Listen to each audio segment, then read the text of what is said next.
شیخ عثمان الحیری ایک عظیم ولی اللہ گزرے، ان کے ایک مرید تھے، اسماء الرجال میں ان کا نام ہوتا ہے، بہت کامل عالم دین بھی ہیں اور علم حدیث کے ماہر بھی ہیں۔ وہ اپنے شیخ کی بارگاہ میں موجود ہیں، تو مرشد نے حکم ارشاد فرمایا کہ ہم ایک اسلامی پروجیکٹ کے لیے ہمیں رقم چاہیے، آپ سب مریدین اپنی اپنی رقم پیش کریں۔ تو وہ مرید تھے، وہ امیر مرید تھے،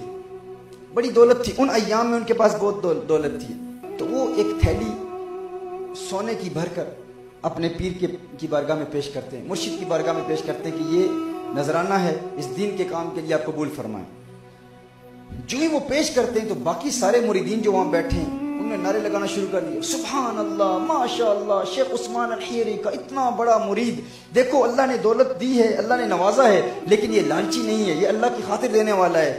اس کے نام کے نعرے لگنا شروع ہو گئے، سبحان اللہ، ماشاء اللہ، کتنا کامل ولی ہے، کتنا کامل مرید ہے کہ اپنے شیخ کے حکم پر اپنی ساری دولت شیخ کی بارگاہ میں پیش کر دی۔ وہ وہاں بیٹھے ہوئے ہیں، سوچ میں پڑ گئے، تھوڑی دیر کے بعد شیخ کی بارگاہ میں حاضر ہوتے ہیں، شیخ میں نے آپ کو نہیں دینا، میری تھیلی واپس کر دیں، مجھے دنیا کے کسی معاملے میں استعمال کرنی۔ مرشد سے کہتے ہیں، مرشد نے کہا ٹھیک ہے لے جاؤ۔ جو ہی مرشد کو واپس دی وہ تھیلی، مرشد نے اس مرید کو واپس دے دی، وہ تھیلی اٹھا کے وہاں سے نکلتے ہیں تو وہی مرید جو سبحان اللہ ماشاء اللہ کہہ رہے تھے وہ کہہ رہے کیسا لعنتی شخص ہے، کس طرح ملعون شخص ہے، تھوک کے چاٹ رہا ہے، تھوک کو کہہ کر کے اپنی کہہ کو چاٹ رہا ہے، تحفہ دے کے واپس دے رہا ہے، اسے مرشد کی بارگاہ میں بھی شرم نہیں آئی، اپنے مرشد کی توہین کر، مرشد کی بارگاہ میں تحفہ دیا، مرشد کی عظمت کا خیال تو کرتا کہ مرشد کو دے کر واپس لے رہا ہے، وہ سارے لعنت کر رہے ہیں، لعن طعن کر رہے ہیں، یہ تھیلی لے کر واپس اپنے گھر چلے جاتے ہیں، واپس جاتے ہیں، رات کی تنہائی میں مرشد کے پاس واپس آتے ہیں اور مرشد سے عرض کرتے ہیں میرے شیخ آپ نے حکم ارشاد فرمایا تھا تو میں نے آپ کی بارگاہ میں وہ تھیلی اللہ کے لیے دی تھی، اللہ کی رضا کی خاطر دی تھی، لیکن جب میں نے وہ تھیلی دی،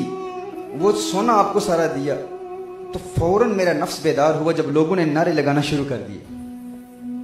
تو میرے نفس نے کہا تو بڑا کامل ہے، تو اپنی دولت اللہ کی راہ میں دے رہا ہے، تو میرا نفس خوش ہو گیا،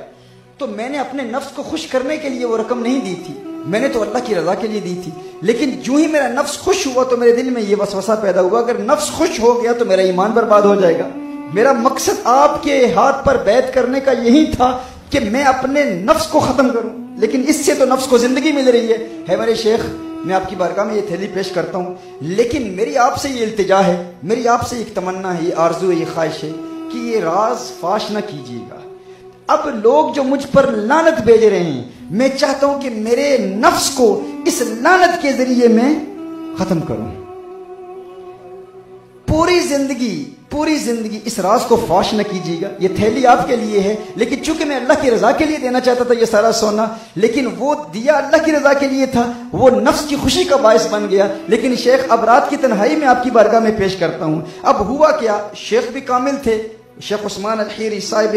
کرامت ولی اللہ، عظیم ولی اللہ، انہوں نے کہا پوری زندگی کسی کو بتائیے گا نہیں، میں چاہتا ہوں کہ ساری زندگی یہ لوگ میرے نفس پر لعنت کرتے رہے۔ اب ماجرا یہ ہے کہ ساری زندگی جب تک یہ شیخ زندہ رہے جس گلی سے گزرتے باقی سارے پیر بھائی یہی کہتے ارے لعنتی شخص کہہ کر کے چاٹنے والا ہے، اپنی مرشد کی بھی عزت نہیں کی، ساری زندگی لوگ اسے مرشد کا گستاخ کہتے رہے، لیکن وہ مرشد کی بارگاہ میں مقبول شخص رہا۔ جب اس دنیا سے گیا تو پھر مرشد نے بتایا کہ یہ میرا کامل مرید تھا۔ یوں نفس کو مارتے ہیں، ہاں جو واقعی حقیقی مرید ہوتے ہیں، جو واقعی پیر بھائی ساری زندگی لعنت کرتے رہے لیکن وہ خوش ہوتے رہے اور نفس کو بار بار کہتے رہے ایک مرتبہ تو خوش ہوا تھا نا، اب ساری زندگی تجھے لعنت بھیج کے تجھے موت دوں گا۔ تو اس لیے اس نفس کو کنٹرول کرنے کا پروسیس جو پہلا سٹیج ہے وہ یہ ہے کہ مباح پریکٹسز سے آپ بچیں۔ آج یہ ارادہ کر لیں کیوں ہم ہر بات میں اپنے نفس کی بات مانتے، جو کھانا چاہتے ہیں وہ ہمیں مل جاتا ہے، جب سونا چاہتے ہیں ہم نیند کر لیتے ہیں، جب پانی پینا چاہتے ہیں پی لیتے ہیں، چائے پینا چاہتے ہیں پی لیتے ہیں، جس قسم کی خوراک چاہیے، تو اپنے نفس کو ہم نے اس قدر آزاد کیے ہوئے وہ جو کہتا ہے ہم کرتے ہیں، تو ہم گناہوں سے کیسے بچ پائیں گے؟